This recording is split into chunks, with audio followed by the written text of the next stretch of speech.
ఉద్యోగులకు పెన్షన్స్కి స్వాగతం సుస్వాగతం.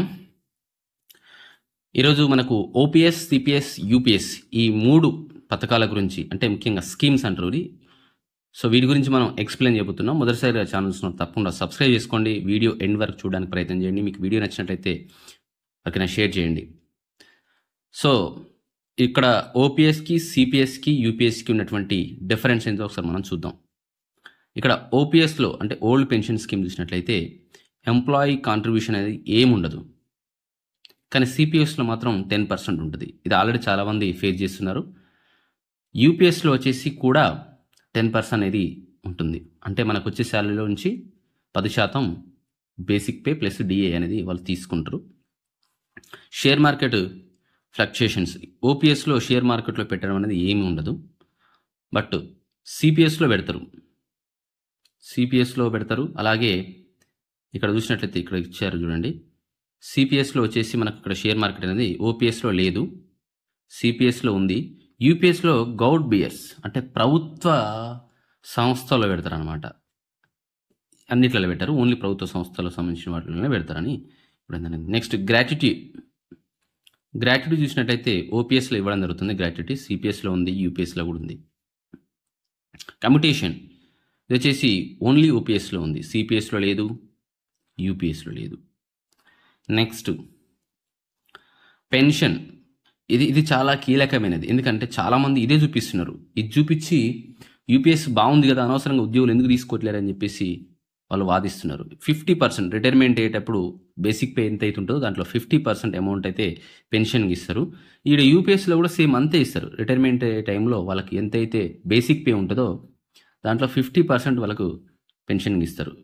ఈ ఒక్క పాయింట్ ద్వారానే వాళ్ళు యూపీఎస్ బాగుందని చెప్పేసి బయట ప్రచారం చేస్తున్నారు. కానీ ఇది ఒక్కటే కాదు, మీరే కూడా చూడాలి, ఇవన్నీ చూడాలన్నమాట. కమ్యూనిటీ చూడాలి, అలాగే షేర్ మార్కెట్లో పెట్టి చూడాలి, పిఆర్సీ చూడాలి, ఇవన్నీ చూడాలన్నమాట. Returns on 40% corpus. Next PRC, ఓపీఎస్కి పిఆర్సీ ఉంటుంది, బట్ సిపిఎస్కి అలాగే యూపీఎస్కి రెండింటికి పిఆర్సీ ఉంటుంది అనమాట. అంటే ఒక ఉద్యోగి రిటైర్మెంట్ అయ్యేటప్పుడు బేసిక్ పే ఎంత అయితే ఉంటుందో, ఫర్ ఎగ్జాంపుల్ ఒక 70,000 బేసిక్ పే అతను రిటైర్మెంట్ అంటే అతనికి పెన్షన్ 35,000 వస్తుంది కదా, ఇంకా జీవితాంతం అతను 35,000 తీసుకోవాల్సి వస్తుంది, ఇంకా పెరగదనమాట. అది అట్లా ఉంటుంది. ఓపీఎస్లో అట్లా కాదు, వాళ్ళకు పెన్షన్ కూడా పెరుగుతుందన్నమాట. ఇచ్చే ఫిట్మెంట్ ఆధారంగా పెన్షన్ కూడా పెరగడం జరుగుతుంది. నెక్స్ట్ అడిషనల్ క్వాంటమ్ అనేది ఓపీఎస్లో ఉంది, కానీ సిపిఎస్లో లేదు, అలాగే యూపీఎస్లో లేదు. నెక్స్ట్ ఫ్యామిలీ పెన్షన్ అనేది 3 ఉంది, సిపిఎస్, ఓపీఎస్, యూపీఎస్ 3 ఉంది. Family pension died in service అంటే ఫ్యామిలీలో కూడా పెన్షన్ తీసుకునే వాళ్ళు ఎవరైనా చనిపోతే నెక్స్ట్ అంటే వాళ్ళకు ఓపీఎస్లో ఉంటుంది, సిపిఎస్లో ఉంటుంది, బట్ యూపీఎస్లో లేదు. డిఆర్ వచ్చేసి ఇక్కడ డిఆర్ అంటే ఇక్కడ మనకు ఉద్యోగులకి ఇచ్చే డిఏ లెక్కనే ఉంటుంది అనమాట. డిఆర్ పెన్షనర్స్కి అయితే డిఎన్ఎస్ రిలీఫ్ అంటారు. సో వాళ్ళకు ఓపీఎస్లో ఉంది, అలాగే యూపీఎస్లో ఉంది, సిపిఎస్లో లేదు. హెల్త్ కార్డ్స్ ఓపీఎస్లో ఉంది, ఈ రెండిట్లో లేదు.